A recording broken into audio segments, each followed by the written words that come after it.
자, 이번 시간에는요, 2022년 6월 4일 날 시행됐던 102회거든요. 102회 그 전산회계 1급 기출문제인데, 이건 특별회차예요. 특별회차로 지난 시간에 설명해 드렸던 건 102회 정규 회차였었고요. 그래서 특별회차는 이렇게 오전에 시험이 시행되는데, 아마 여러분 보시는 그 106회인가? 그 시험에서는 아마 특별회차가 없는 걸로 제가 알고 있는데, 특별회차도까지도 한번 같이 풀어보시도록 하겠습니다. 자, 이론 문제부터 볼까요? 1번 문제는 다음 중 거래의 결합관계가 나머지와 다른 회계상의 거래는 그랬네요. 결합관계니까 자산, 부채, 자본, 수익, 비용에 대해서 증가, 감소, 또는 발생, 그것만 표시해보면 되겠습니다. 뭐 그래도 결국은 회계에 대해서 여러분이 분개할 줄은 알아야 된다는 얘기죠. 자, 1번 보기를 보시게 되면 사무실 청소비라고 됐어요. 청소비라면 수수료 비용이 될 텐데 현금 지급을 했다고 나와 있네요. 그러면 청소비는 이유가 어떻게 됐든 간에 계정은 정확히 몰라도 차변에 뭔가 비용이 나오겠죠. 비용이 발생을 했던 것이고 발행이 아니라 발생이 됐고 대변에다가는 현금 지급했다 그러니까 자산이 감소했겠죠. 이런 거래가 될 것이고요. 두 번째 거래 2번은 직원 결혼 축의금 했으니까 얘도 마찬가지로 차변에 비용이 발생했겠네요. 직원 결혼이니까 우리가 계정으로 쓴다면 복류생비가 될 텐데 비용이 발생한 것이 될 것이고요. 그 다음에 대변에다가는 10만 원을 계좌 이체했다고 하니까 얘도 보통 예금이나 당좌 예금이나 뭐 예금 통장이 될 테니까 이체했다고 했으면은 얘도 마찬가지로 자산이 감소하는 거래가 되겠습니다. 그 다음에 3번 보기 같은 경우에는 토지 5억 원을 현물 출자받았다. 출자라는 것은 자본금이 생겼다는 뜻이니까 차변에 토지를 받았으니 토지라는 자산이 증가할 것이고요. 대변에는 자본금이라고 하는 자본금이 증가하는 그런 거래 결합관계가 나오겠죠. 자, 그 다음에 마지막 4번 관리비. 관리비 나왔으니까 차변에 얘도 마찬가지로 비용이 발생했네요. 자꾸 발행이라 그래. 그 다음에 대변에는 현금 지급했다고 하니까 대변에 자산이 감소했다. 그래서 지금 나머지 다른 회계상의 거래는 3개와 다른 게 3번이겠네요. 그죠? 저는 여러분들한테 지금 이렇게 일일이 하나씩 써드려서 시간이 걸리지만 여러분이 이렇게 시험 푸실 때는 뭐 대충 이게 훑어만 봐도 금방 답은 찾으실 수 있었던 문제였을 거라고 생각이 들어요. 자, 그 다음에 2번 문제 볼게요. 2번은 재무제표의 질적 특성 중 목적 적합성에 대한 설명으로 옳지 않은 것은 그러는데 일단 단문자 풀고 정리를 해보도록 하겠습니다. 1번에 보시게 되면 정보 이용자들의 의사결정 목적과 당연히 목적과 관련이 있어야 되겠죠. 의사결정하는데 그다음에 객관적으로 검증 가능해야 된다. 이건 검증 가능성을 얘기하고 있어요. 검증 가능성을 얘기하는 것이고요. 그 다음에 예측 가치를 지니고 있어야 된다. 피드백 가치를 지니고 있어야 된다.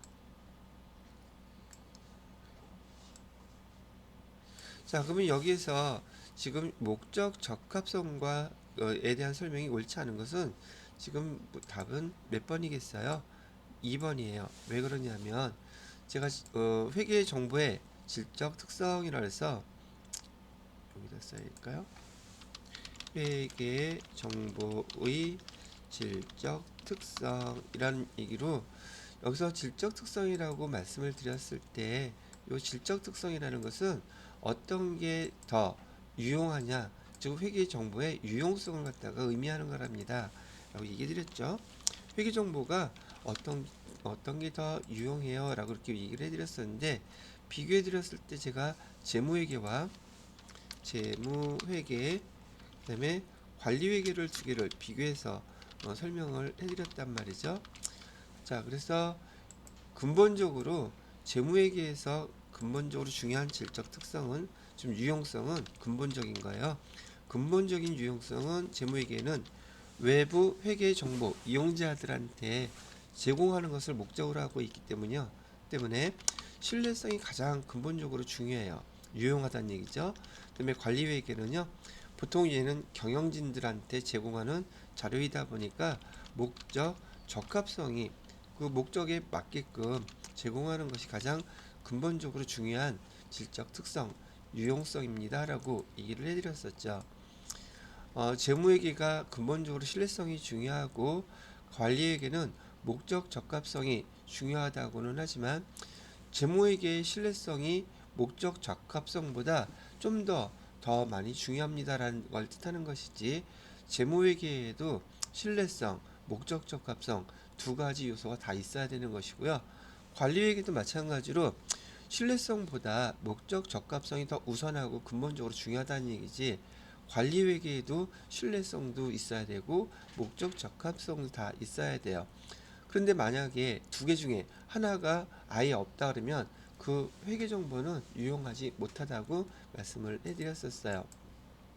자, 근본적으로 얘가 중요하긴 한데 이 근본적으로 중요한 회계 정보의 유용성을 보강하는 보강적 특성이 있다 그랬었어요. 보강적인 특성은 세 가지씩이 있었죠. 신뢰성 밑에는 우선 그 표현의 충실성이라는 게 있었어요. 표현의 충실성, 재무회계, 기업회계 기준에 있는 그런 내용대로 실질적인 것을 제대로 반영해서 꼭 써줘야지 신뢰성이 더 높아집니다. 그런 뜻을 갖고 있고요.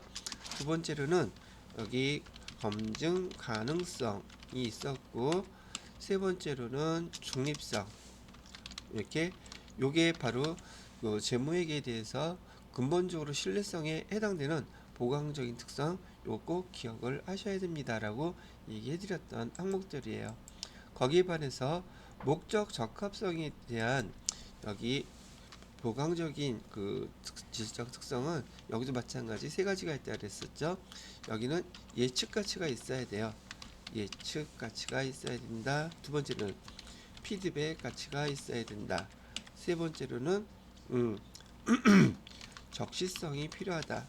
그래서 이건 설명을 다 해드렸던 항목인지라 추가로 설명은 하지 않겠지만 여러분이 제가 지금 쓴 것 요 그대로 요걸 암기하고 계셔야 되고 시험 문제 회계 1급, 세무 2급 할 거 없이 계속 나오는 회계에서 가장 기본적인 이론의 특징들이기 때문에요. 시험 문제 많이 출제가 됩니다. 그래서 꼭 요거는 외우고 계시는 게 좋아요. 얘기를 해드렸던 거고 이 문제에서는 검증 가능성은 여기 신뢰성의 재무회계에 관련된 특성이었기 때문에 목적 적합성하고 관련된 것들은 목적, 예측가치, 피드백가치 여기 해당되는 보기가 1번, 3번, 4번이 됐던 거예요. 자, 이렇게 잘 구분해 놓으시기 바랍니다. 자, 그 다음에 3번 문제를 보도록 할까요? 3번 문제는 다음 자료에 의하여 당기말 감가상각비 계산해보라는 문제네요. 감가상각비는 얼마겠습니까? 기계장치는 정률법으로 상각하라 그러는데 정률법 계산 방법은 미상각 잔액에다가 뭐만 곱하라 그랬냐면 정률 또는 주어지는 상각률을 그냥 곱하기만 하면 감가상각비가 계산이 돼요 라고 얘기를 해드렸단 말이죠. 자, 그러면 여기 한번 볼까요? 자, 기계장치의 취득원가가 1,500만원이었다고 얘기를 하고 있네요. 1,500만원 이었었는데 여지껏 감가상각을 한 감가상각 누계액은 676만 5천원 이라고 얘기를 하고 있네요. 그러면 676만 5천원은 지금 상각을 했다는 뜻이잖아요. 그죠? 그러면 상각을 하고 난 다음에 남아있는 잔액이 얼마라는 뜻이에요.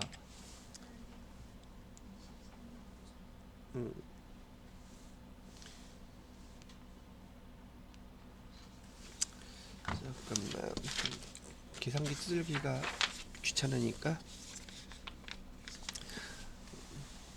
아니야. 그래도 두들겨 계산이 안 나와 있어. 그래서 1,500만 원에서 마이너스 676만 5천 원 했더니 금액이 823만 5천 원 이렇게 나왔대요. 그러면 얘가 바로 아직 상각이 되지 않은 미상각 잔액이 되겠죠. 여기다가 얼마 곱해주라 그랬어요? 여기서 주어졌죠. 내용연수 5년의 상각률은 다른 거 아무것도 손대면 안 된다 그랬었죠. 0.451 이렇게 곱해주게 되면 곱하기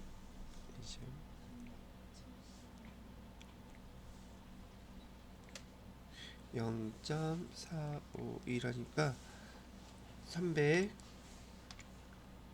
371만 3,985원 나오네요.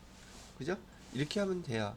그리고 여기 잔존가치의 시수원가의 잔존가치는 5%라고 주어지는 것은 정률법일 때는 이 상각률을 계산할 때 쓴다 그랬었죠.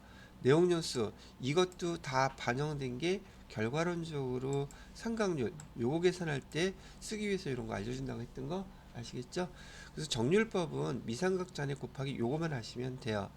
그리고 여기에는 지금 보시는 바와 같이 감가상각의 3요소인 취득원가 그 다음에 잔존가치 내용연수 들어간 게 없어 보이긴 하지만 제가 지난번에 설명해 드릴 때 요 정률 상각률 계산할 때 이렇게 계산한다고 얘기해 드렸었죠. 계산하는 공식이 1 마이너스 루트 이렇게 해놓고 이 루트 앞에 여기가 내용 연수를 갖다가 해주고 그 다음에 여기 뭐에다가는 잔존가치 밑에다가는 취득원가 이렇게 계산되는 공식에 의해서 상각률이 계산이 된 것이기 때문에요. 여기서 다 사용이 된다 그랬어요. 근데 우리는 이거 지금 다 일일이 알 필요가 없죠. 뭐 계산기 줘도 모르는 판인데 뭐 그건 여기 만약에 공식에다가 쓴다고 하면 내용연수는 여기가 5년이 될 것이고요. 취득원가는 여기서 주어진 대로 1,500만 원이 될 것이고 잔존가치는 1,500만 원에 5%라고 하니까 15만 원 곱하기 5 하면은 75만 원 나오겠네요. 뭐 맞든지 말든지. 뭐 이렇게 될 것 같기는 한데 이렇게 해서 계산된 그 금액이 이거라고 얘기를 하는데 우리는 이런 거 계산하지 않습니다. 주어진 것만 사용하시면 돼요. 그러면 우리가 문제에서 물어봤던 답은 벌써 정률법으로 감가상각비 373만 여기 나와서 답은 그래서 3번입니다. 이렇게 대답을 하시면 된다는 뜻이랍니다. 자, 그 다음에 4번 문제를 볼까요? 4번 문제는 아래 계정 과목을 유동성 배열법으로 나열한 순서 물어보고 있어요. 이것도 여러분 계정들 대부분 다 암기하고 계시기 때문에 이런 문제 나오면 아싸 뭐 쉬운 거죠. 자, 한번 보자고요. 임차 보증금은 일단 유동, 비유동부터 구분한다 그러면 얘는 비유동에서 기타 그 비유동 자산의 맨 마지막에 해당되는 것일 것이고 그 다음에 써드려야 될까? 상품은 재고자산, 당좌 자산의 재고자산에 해당되는 것이고 건설 중인 자산은 유형 자산에 해당되는 것이고 선급금은 얘는 지금 기타 채권이 되겠죠. 기타 채권이 되는 것이고 임차 보증금은 기타 비유동 자산 이렇게 되다 보니까 여기 기타 채권은 당좌 자산에 해당되고 얘는 재고 자산에 해당되니 기타 채권은 여기 먼저 선급금이 되겠죠. 선급금이 여기는 당좌 자산 그다음에 재고 자산 여기 두 개가 연결되죠. 그다음에 유형 자산 기타 비유동 자산 그러면 선급금 그다음에 상품 그 다음에 뭐가 돼요? 아니지. 유형자산이 먼저잖아요.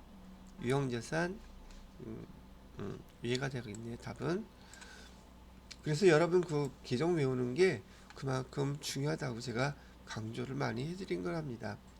자, 순서는 구분 계정까지 다 써드리지는 않겠지만 또 복습하실 때 참고하시라고 우리 자산은 크게 유동 자산하고 비유동 자산 구분한다고 얘기해 드렸었죠. 비유동 자산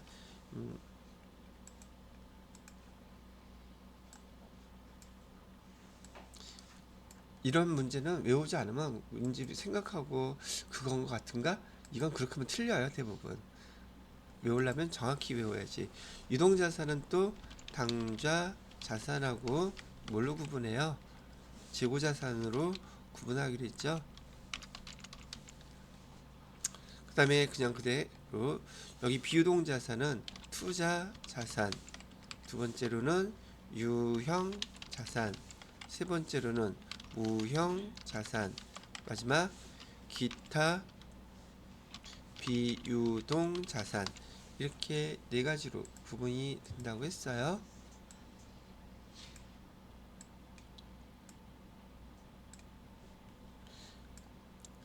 참 저 개인도 그렇지만은 뭐뭐를 해야지 뭐뭐가 된다는 거 아는데 이는 뭐 몸이 왜 이렇게 안 따라가는지 또 왜 이렇게 하기가 싫은지 참 또 해놓고 나면 아이 할걸 아이 그래도 하기 싫어. 자, 당좌자산 안에는 현금 및 현금성 자산 있다 그랬었고, 두 번째는 단기 투자 자산 이런 게 있고요. 세 번째로는 매출 채권, 네 번째로는 기타 채권. 지금 여기 문제에서는 여기 기타 채권에 선급금 이렇게 들어가 있었던 게 첫 번째였던 거예요. 그 다음에 여기 밑에 재고자산이 있죠. 재고자산 안에 상품, 지금 여기서 설명했던 것이고요. 상품, 그래서 여기 두 번째 거, 그 다음에 세 번째 거는 건설 중인 자산은 바로 요 유형자산에 속하죠. 건설 중인 자산, 그래서 얘가 세 번째 거. 자, 그 다음에 마지막으로 임차 보증금은 여기 잘 안 보이니까 기타 비유동자산에 여기에 임차 보증금이 있었던 거예요.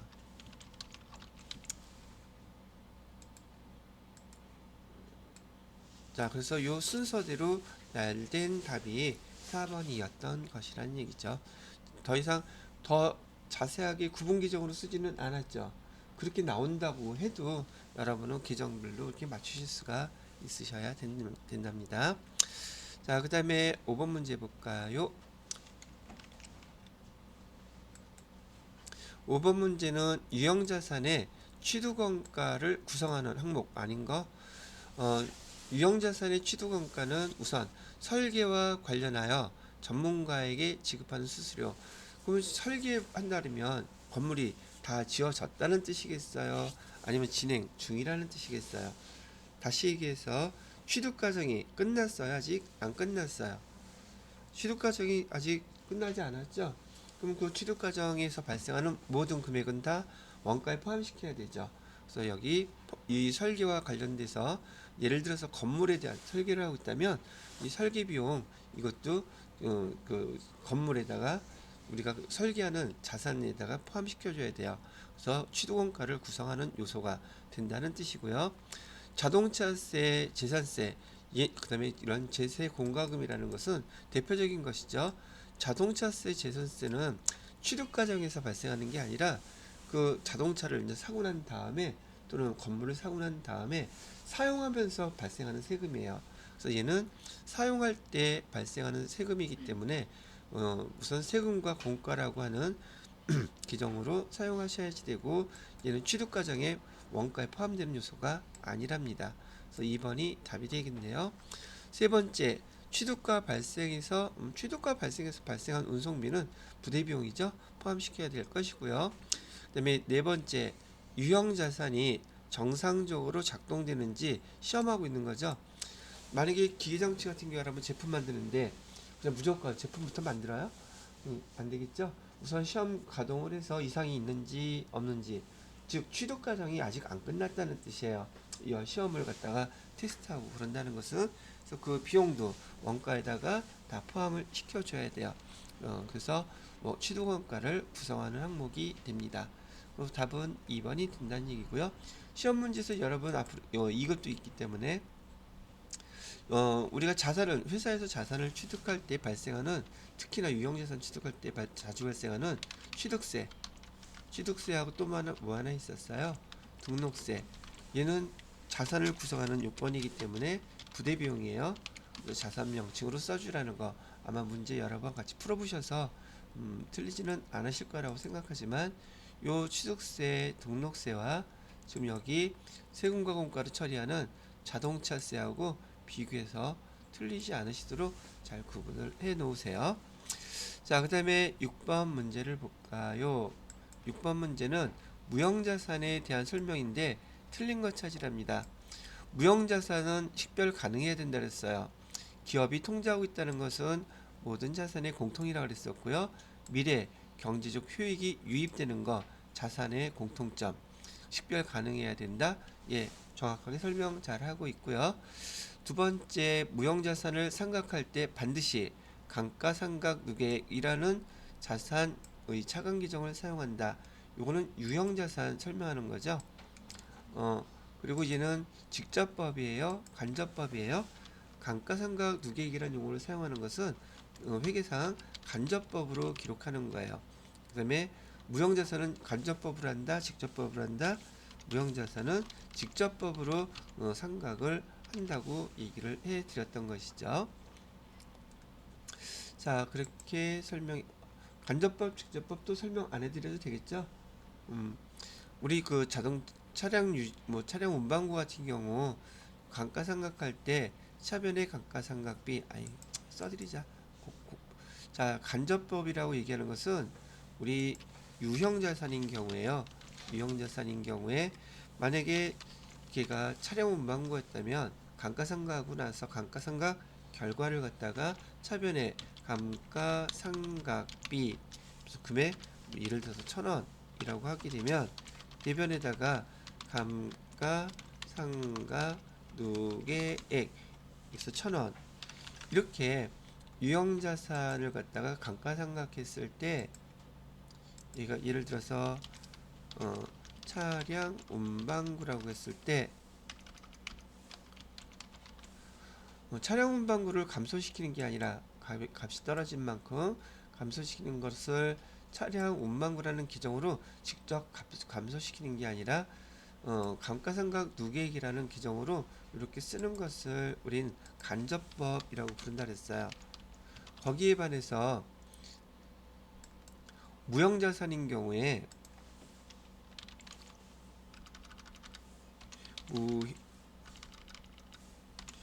무형자산 중에서 뭐 잘 나오는 특허권이라고 가정을 하게 되면 얘를 갖다가 얘도 상각을 해야 되지 않겠어요? 사용한 기간 동안에.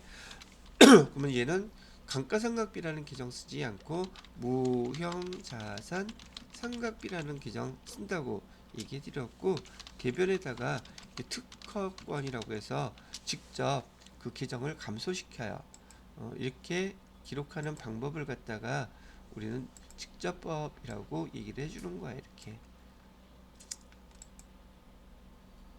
얘는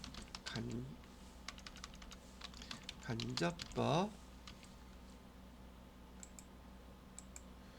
이렇게 쓰는 것을 직접법이라고 얘기를 하고, 하나 더 이왕 보시는 김에 주의하셔야 될 거, 유형자산을 감가상각했을 때는 감가상각비라는 규정을 사용하지만 감가상각비는 대표적인 판관비예요. 대손상각비, 감가상각비, 판관비라는 거 잊어버리지 마시고요. 그다음에 무형자산 상각비라는 규정을 사용하기 때문에 무형자산을 감가상각한다라고 얘기를 하더라도 감가상각비 규정을 사용하는 것이 아니라 의미는 감가상각이지만 규정은 무형자산 상각비라는 규정을 사용하시라고 얘기해 드리는 거예요. 자, 그래서 여기 틀린 것은 뭐가 되겠어요? 2번이 틀린 답이 되겠죠. 틀린 보기가 될 거예요. 자, 세 번째, 무형자산의 소비되는 형태를 신뢰성 있게 결정할 수 없을 경우에 정액법으로 상각한다. 지금 상각하는 방법이 무형자산은 유형자산처럼 정률법, 정액법, 그다음에 연수학계법 다 사용할 수 있다 그랬죠. 근데 그 방법이 없을 때는 무조건 뭘로 해야 되겠다? 정액법으로만 생각해야 된다라고 얘기해 드렸고, 자, 무형자산의 잔존가치는 없는 것이 원칙이라고도 얘기해 드렸었죠. 자, 여기 무형자산과 관련돼서 또 자주 나왔던 용어가 여기서는 이번에는 안 나왔는데, 얘는 화폐성 자산이다, 비화폐성 자산이다. 얘는 비화폐성 자산이라는 것도 기억해 주시면 좋겠죠. 자, 그러고 7번 문제로 넘어가 볼까요? 7번 문제에서는 상록전자의 상장 주식 10주를 한 주당 56만원에 취득하고 거래 대금은 거래 수수료 56,000원을 포함해서 보통예금 기재에서 이체해서 지급했대요. 해당 주식을 단기 매매 차익을 목적으로 보유하는 경우 일반 기업 회계 기준에 따라 회계 처리할 때 발생하는 개정 과목이 아닌 것은 이라고 되어 있죠. 뭐예요? 이거 금방 찾을 수 있죠. 설명을 갖다 정확하게 해놨었는데, 자, 요건 이제 복습하는 거니까 저기 회계 처리도 한번 해보도록 할게요. 목적이 단기 시세 차익 목적으로 타회사 주식을 취득할 때는 우리 단기 매매증권이라는 규정 사용하기로 했었죠. 단기 매매증권 금액은 56만원에 10주니까 560만원 이렇게 될 것이고요. 자, 대변에서 보통 예금으로 금액이 출금된 것은 55만 6천원까지 포함시켜 줘야 되겠죠. 그러면 565만 6천원 이렇게 나오겠네요. 자, 그리고 단기 매매 주권만 유일하게 회사에서 취득하는 자산 중에서 부대비용, 취득 과정에 발생하는 부대비용인 이 수수료 비용을 갖다가 반드시 별도로 처리해 주라고 여러 번 말씀해 드렸을 거예요. 얘가 유일하다 그랬어요. 그래서 56,000원 이렇게 써주시면 되고, 이 수수료 비용은 영업과 관련이 있는 비용이에요, 영업과 관련이 없는 비용이에요. 그래서 얘는 영업 외 비용입니다. 요거까지도 기억하고 계셔야 돼요. 영업 외 비용입니다. 왜? 여러분 여지껏 기출문제 계속 풀어보니까 판관비와 영업외 비용 구분하는 문제 자주 나오고 있죠. 그래서 그때 계속 반복해서 제가 설명을 해드리고 있으니 여러분들도 가장 기본적인 것도 제가 설명 그렇게 여러 번 해드리는 것들은 꼭 기억하고 계시라고 얘기를 해드리고 싶네요. 자, 다음 자본 항목 중 성격이 다른 거 답 어떤 거예요? 어떤 거예요? 자기 주식. 왜? 자기 주식은 어디에 속하죠? 줄줄 나와. 자기 주식은 자본 조정에 해당되는 거고, 나머지 나와 있는 이 세 가지는 다 어디에 속하고 있어요? 자본 잉여금에 해당되는 것이죠. 자, 이것도 안 외우신 분 반드시 외우셔야 될 항목이라고 제가 얘기했었죠. 자, 통합규정만 써드릴게요. 자, 자본, 우리 주식회사의 법인의 자본은 다음과 같은 5가지로 구분됩니다 라고 되어 있었어요. 첫 번째 자본금, 두 번째 자본 잉여금, 이거 써야겠다. 세 번째 자본 조정, 네 번째 기타 포괄 손익 누계, 다섯 번째 잉여금. 이렇게 5가지가 있는데, 여기 자본 잉여금에 해당되는 건 뭐뭐가 있느냐면 위에다 쓸게요. 주식 발행 초과금, 두 번째로는 감자 차익, 세 번째로는 자기 주식 처분 이익. 그래서 뭔가 우리 회사의 주식을 거래했는데 잉여 남는 것들이죠. 구분할 때 이렇게 구분하시라고 얘기해 드렸고, 이렇게 뭔가 남는 게 있는데 반대로 부족, 마이너스 손실, 그런 느낌을 갖고 있는 계정이 바로 자본주정이라고 얘기를 해드렸단 말이죠. 더 자세한 거는 세무이급 때 설명해 드리기로 하고요. 일단 자본주정 계정 안에는 여기 세 가지 계정에 반대되는 성격을 갖고 있는 계정들이 있다고 얘기해 드렸죠. 첫 번째로는 주식 발행 초과금에 반대되는 개념은 주식 할인 발행 차금이라는 것이 있고, 감자 차익이 있다면 이번엔 여기 자본주정에는 감자 차손이 있다.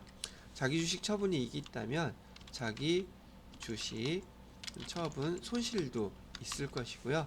그 다음에 자본주정에다가는 하나만 더 포함시키라고 말씀해 드렸었죠.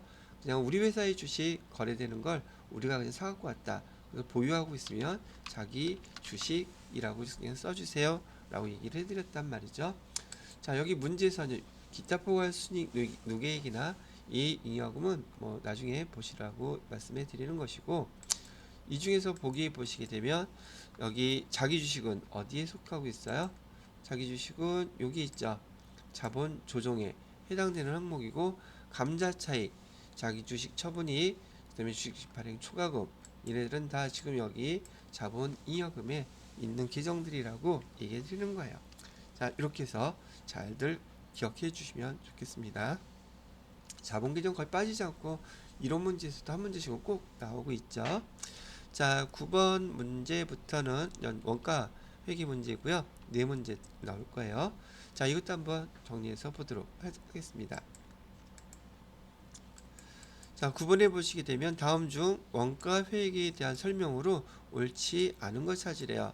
원가 발생 형태는 세 가지로 나눌 수 있죠. 원가 발생 형태, 그러면 뭐뭐 있었습니까? 재료비, 노무비, 경비, 이거예요. 원가의 3요소라고 얘기하는 재료비, 노무비, 경비, 이렇게 발생 형태는 이렇게 나누는 겁니다 라고 얘기를 했었고요. 그 다음에 두 번째, 원가 추적 가능성에 따라서는 뭐뭐 직접비와 간접비, 고정비, 변동비는 뭐였었어요? 발생 형태가 아니라 원가 행태라고 했었죠. 제가 무슨 행태요? 원가 행태에 의한 구분으로 변동비와 여기 고정비를 구분하는 방법이에요 라고 얘기를 해드렸던 거, 발생 형태가 아니라.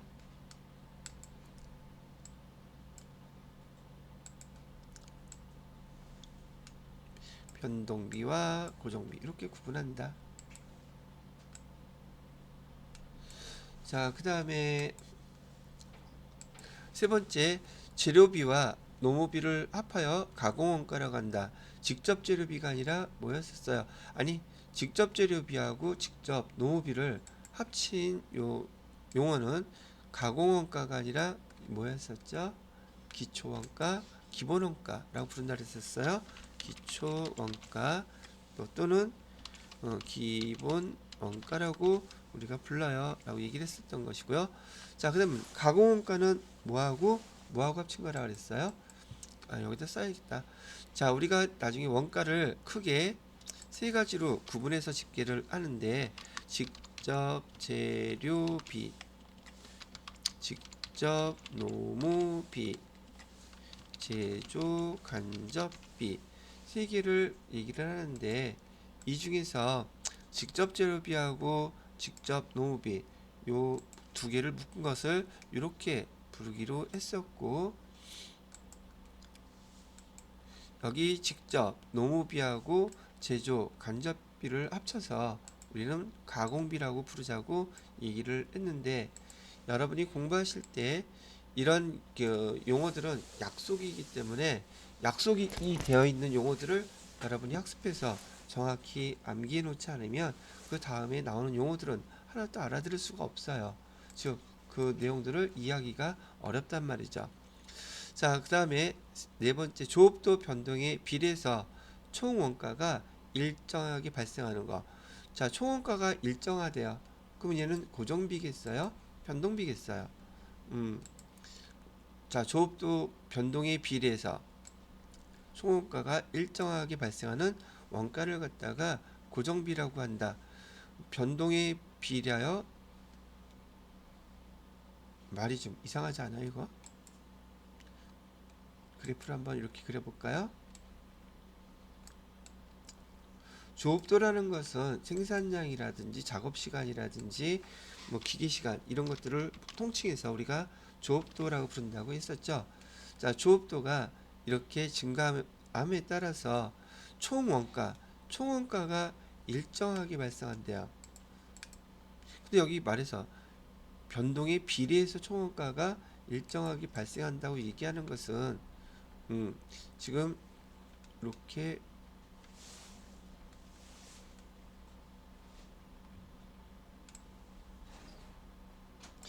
총원가가 일정하게 발생하는 이 모습 이를 갖다가 총원가라고 이렇게 불렀을 때 조업도가 증가하더라도 비례적으로 원가가 일정하게 발생하는 이 내용들은 지금 고정비를 설명하는 거예요? 변동비를 설명하는 거예요? 고정비를 설명하는 것이죠. 그래서 이가 4번이 맞고, 틀린 것은 직접 재료비와 직접 농업비 요거 합쳐서 뭐라고 부른다? 요거 틀린 거죠. 그래서 답은 세 번째 게 되는 거예요. 이렇게 문제 하나 가지고 여러분이 배웠던 것들을 한번 이렇게 정리를 하면서 복습을 하시면 된다는 얘기를 합니다. 원가 회계에 대한 설명으로 옳지 않은 것은 1번도 틀렸네?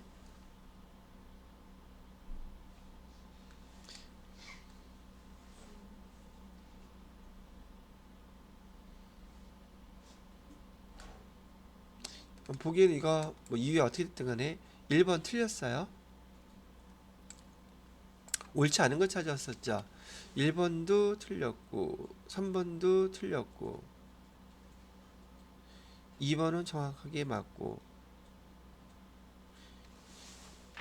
이거 나중에 저기 시험 볼 때요 뭔가 변화가 있었지 않을까 싶어. 뭐 뭘로 고쳐주세요 라고 했든지 뭐 등등 나오지 않았었을까 싶은데 답안 이게 두 가지가 다 지금 여기 틀렸어요. 참고로 그냥 봐두시면 돼요.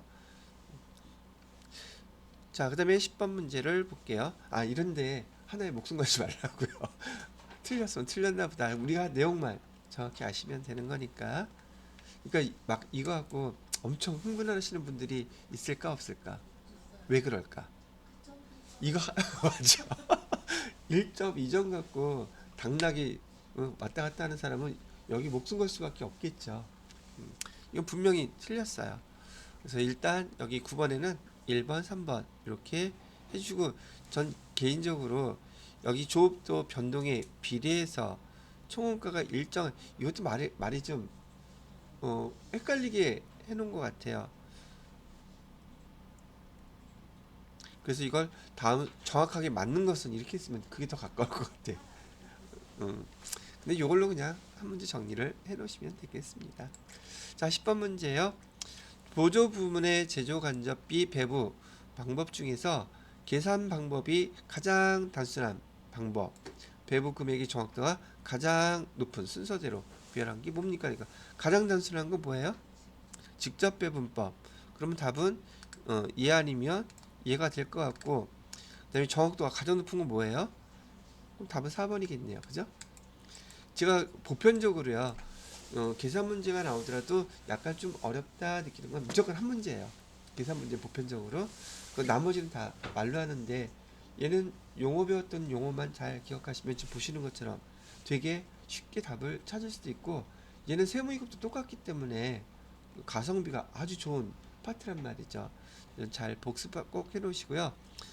재무회계보다 보편적으로 원가계산 문제가 훨씬 더 수월하니까 복습 꼭 해놓으시기 바랍니다. 자, 그 다음에 11번 문제도 봐요. 11번 문제도 계산 문제가 아니라 말로 묻는 문제는 찾기가 쉽단 말이지. 답을 개별원가 계산에 대해서 옳지 않은 거 찾아보래요. 그러니 당연히 제가 개별원가 계산, 종합원가 계산 특징 용어들 잘 구분을 하라고 했던 거예요. 나왔던 문제만 계속 반복해서 나와요. 개별원가 계산은 주문 생산 형태 맞죠? 두 번째 개별원가 계산은 소품종. 소품종은 맞겠는데 소품종이 맞나? 다품종인가? 대량 생산. 소품종 대량 생산은 종합원가 계산에서 쓰는 용어죠. 개별원가 계산은 품종이 배가 여러 개라 그랬어요. 다품종이에요. 다품종의 대량이다, 소량이다, 소량. 그래서 얘는 종합원가 계산에 대한 설명을 한 것이기 때문에 틀렸다고 보시는 거고요. 세 번째 개별원가 계산은 개별 작업별로 개별 작업 하나하나당 원가 계산할 수 있다는 뜻이죠. 네 번째 개별원가 계산은 제조간접비 배부하는 거 직접 추적이 불가능하다. 제조간접비 간접비잖아요. 직접 추적이 가능해요? 불가능해요. 그래서 개별원가 계산에서는 뭐가 핵심 과제이고 제일 중요하다 그랬어요. 이 제조간접비의 배부가 가장 중요한 핵심 과제, 그다음에 제일 중요한 과제 이렇게 표시를 합니다 라고 얘기를 해드렸던 거예요. 자, 그 다음에 12번에 보시게 되면 다음 중 공손과 관련된 설명으로 틀린 것은, 그런데 여러분은 공손에 대해서 배웠어요? 안 배웠어요? 안 배웠기 때문에 잠깐 쉬었다가 공손 설명 여기서 해드리도록 하겠습니다. 자, 12번 문제 이제 공손이라는 거 설명을 해드려야 되는데, 이 공손에 대해서는 보편적으로 세무 2급에서 많이 출제가 되는 항목 중에 하나예요.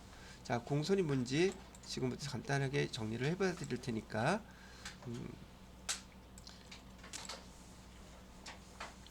자, 우리 종합원가 계산할 때요, 이렇게 제공품에 대해서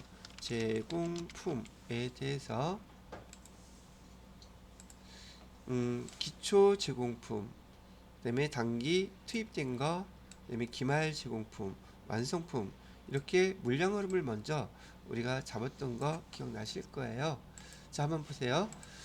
기초 제공품으로 100개가 있었고요. 얘는 지금 완성도가 50%였다고 가정을 하겠습니다. 그 다음에 단기에 투입된 게 1900개가 있었어요. 그러면 투입량은 100개, 그 다음에 1900개에서 2000개가 되고요. 2000개 중에서 지금 여기 200개가 기말 제공품으로 있고 완성도는 40%였다고 가정을 해보는 거예요. 그러면 여기 물량 흐름을 우리 맞춰야 되니까 완성품은 몇 개? 6개습니까? 그러면 여기 2000개에서 200개를 빼면 1800개가 되겠죠. 근데 1800개가 아니라 완성품이 1700개라는 거예요. 그럼 몇 개가 차이 나요? 100개가 차이 나요. 이 100개가 바로 공손이에요. 이 공손은 사람이 사람이 공손하지 못하면 불량해요. 그죠? 그래서 공손이라는 말 뜻은 불량품이라는 뜻이에요. 불량품인지 아닌지는 만들어져야 알 수 있겠죠. 그래서 여기 완성된 거는 물론 1800개가 돼야 되는 것인데, 완성품이 1700개라고 얘기하는 것은 완성품 중에서 여기 1800개 중에서 100개가 공손, 불량품이 나온 겁니다 라고 이렇게 구분을 한답니다. 공손의 말뜻은 알아들었을 뜻이고요. 근데 이 공손이 있잖아요, 우리가 충분히 예상할 수 있는 것들이야. 그리고 어쩔 수 없이 발생할 수 있는 그런 공손, 불량품들이 나올 수밖에 없는 것들이 있더란 얘기예요. 그 중에서 예를 들어서 60개가 공손인데 얘가 어쩔 수 없이 발생하는 정상 공손이라고 이렇게 구분을 해요. 그럼 나머지 40개가 차이가 나죠. 40개는 뭐예요? 얘는 비정상 공손이에요. 비정상 공손은 말 그대로 정상이 아닌 그 공손이라고 얘기하는 것이고, 정상 공손은 어쩔 수가 없어. 이러한 상태에서 작업을 하게 되면 필히 공손이 나오는 개수는 60개는 발생하더란 얘기예요. 그럼 이렇게 제품이 만들어져서 제품으로 팔린 것이 아님에도 불구하고 정상 공소는 판매한 것으로 봅니다. 그래서 매출원가에 그냥 반영해버려요. 매출원가에 반영을 하지만 밑에 나와 있는 비정상 공소는 제품을 만들고 난 다음에 정상적인 것이 아니기 때문에 이 차이에 대해서 비정상 공선에 대해서는 영업과 관련이 없는 비용으로 처리합니다. 그래서 영업 외 비용으로 이렇게 처리하는 거라고 얘기를 해드리는 거죠. 정상 공선이라는 것은 어쩔 수 없이 발생할 수밖에 없는 불량품들이라는 얘기를 하는 거죠. 자, 기본적으로 좀 이렇게만 알고 계신 다음에 밑에 보기를 한번 보도록 해볼게요. 비정상 공송품에 투입된 제조원가, 여기 정상이라 그랬어요? 비정상이라 그랬어요? 비정상 공선품에 투입된 제조원가는 제가 뭘로 처리한다 그랬어요? 영업의 비용으로 처리한다. 맞는 말이겠죠? 두 번째, 제조 과정에서 불가피하게 발생한 공선, 이건 제조원가에 포함시킨다. 제조원가가 바로 얘 매출원가를 얘기해요. 그래서 여기서 얘기하는 것은 얘를 또 뭐라고도 쓴다? 매출원가, 제조 원가에다가 포함시킨다. 일단 이렇게 기억을 해주시면 되니까 2번도 맞는 것이 될 것이고요. 세 번째 항목을 보시게 되면 공송품이라도 추가적인 작업을 발행하면 정상품이 될 수 있다. 공송품이라고 얘기하는 것은요, 이렇게 추가적으로 저기 작업을 한다 그래도 얘는 될 수가 없다는 얘기죠. 어떤 규격에 미달하는 것이기 때문에 추가적인 작업을 한다고 해서 정상품이 될 수 없습니다. 여기서 틀린 것은 3번이 틀린 설명이에요. 자, 그 다음에 4번 제조 활동을 효율적으로 수행했다면 방지할 수 있었던 공선을 비정상 공선이라고 합니다. 예, 이건 맞는 말이에요. 그래서 비정상 공선이라는 것은 효율적으로 수행하지 않았기 때문에 비정상 공선이라고 부른 거예요. 만약에 효율적으로 잘 했다면 그것이 발생하지 않았을 것이라는 얘기도 된다는 것이죠. 자, 이렇게 해서 12번도 한번 정리해봐 드렸고요. 세무이급 때 원가 계산 파트에서 다시 한번 이것도 설명하게 될 겁니다. 과정인데 지금 해도 예. 이게 정상 공선이 60개가 1760개가 원가에 들어가면 계산할 때 착오가 생기진 않아요. 안 생겨요. 예. 여기 계산할 때도 우리 계산하는 방식이 있었죠. 금액으로 계산한 다음에 기초 제공품에서 단기에 투입된 거 더해주고 기말 빼고 나머지 거 비정상 공선 처리한 거 말고 나머지는 다 그냥 매출원가 또는 제조원가에 반영이 되게끔 해주는 거예요. 원가가 떨어지는 거죠. 원가가 떨어져? 개수가 1700일 때 이만큼 하고 1760개 아무래도 떨어지겠죠. 왜냐면 그만큼 빠지는 거니까. 근데 정상 공소는 안 빠져요. 비정상 공소만 빠지는 거예요. 이거는 그냥 팔린 거라고 본다는 뜻이에요. 정상 공소는. 팔렸는데 팔렸다고 예. 차이가 없어요. 예. 원가에 그냥 다 반영한다는 얘기예요.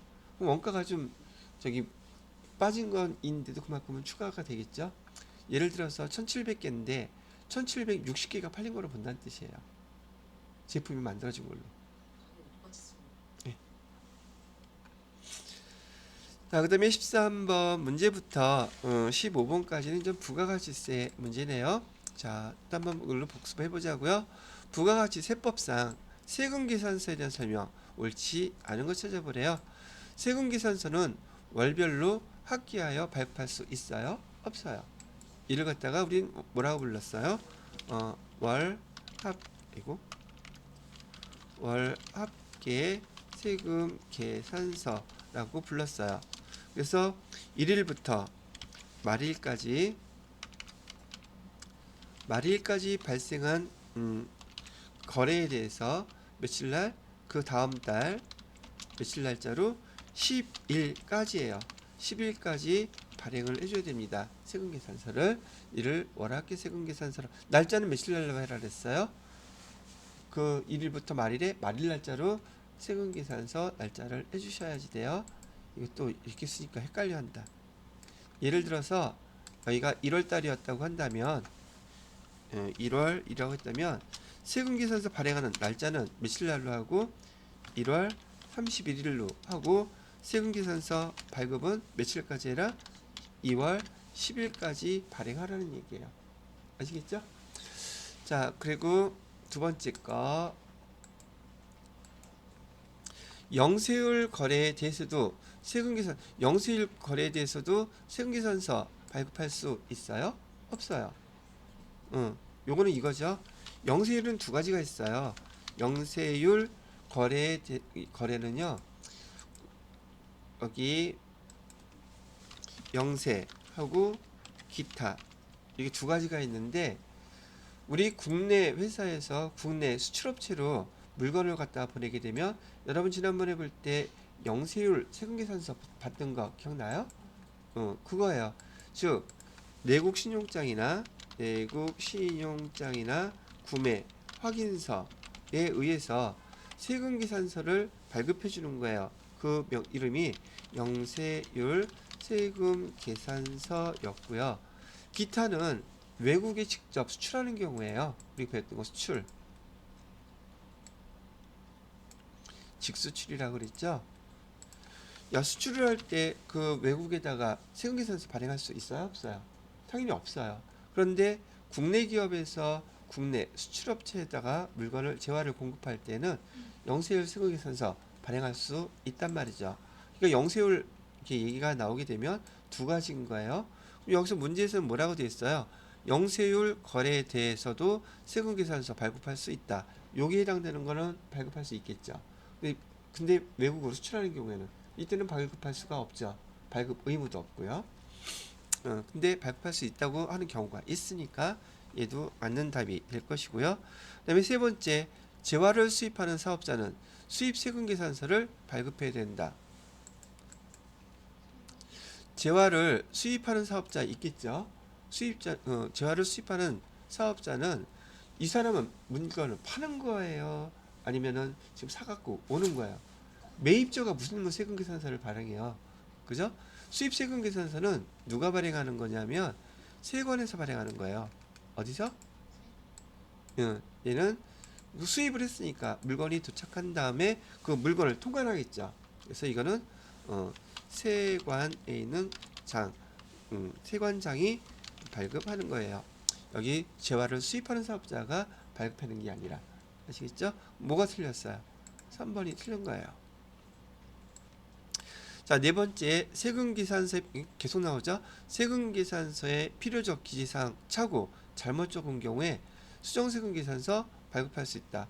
잘못 적었으니까 잘못된 거 수정세금계산서 발급해 갖고서는 고쳐줘야 되겠죠. 수정세금계산서에 대한 것들은 세무이급에서 부가세법에서 추가로 이제 다음 단계로 배우는 항목이 되겠습니다. 근데 뭐 답은 찾는데 어렵지는 않으셨을 거고요. 그 다음에 14번 문제 보도록 할게요. 다음 중 부가가치세법상 과세표준 계산할 때 공급가액에 포함하는 거, 제가 계속 말씀드리는 거 불공상, 그다음에 과세표준, 간주공급 되게 중요하다는 얘기 여러 번 했었죠. 15번 문제 봐요. 여기 또 공제되는 매입세 불공상하고 아닌 거 구분할 수 있는 점지 그 문제잖아요. 이 세 가지가 그만큼 중요한 항목들이라고 말씀을 해드렸던 것이랍니다. 자, 일단 공급가액에 포함되는 거 보자고요.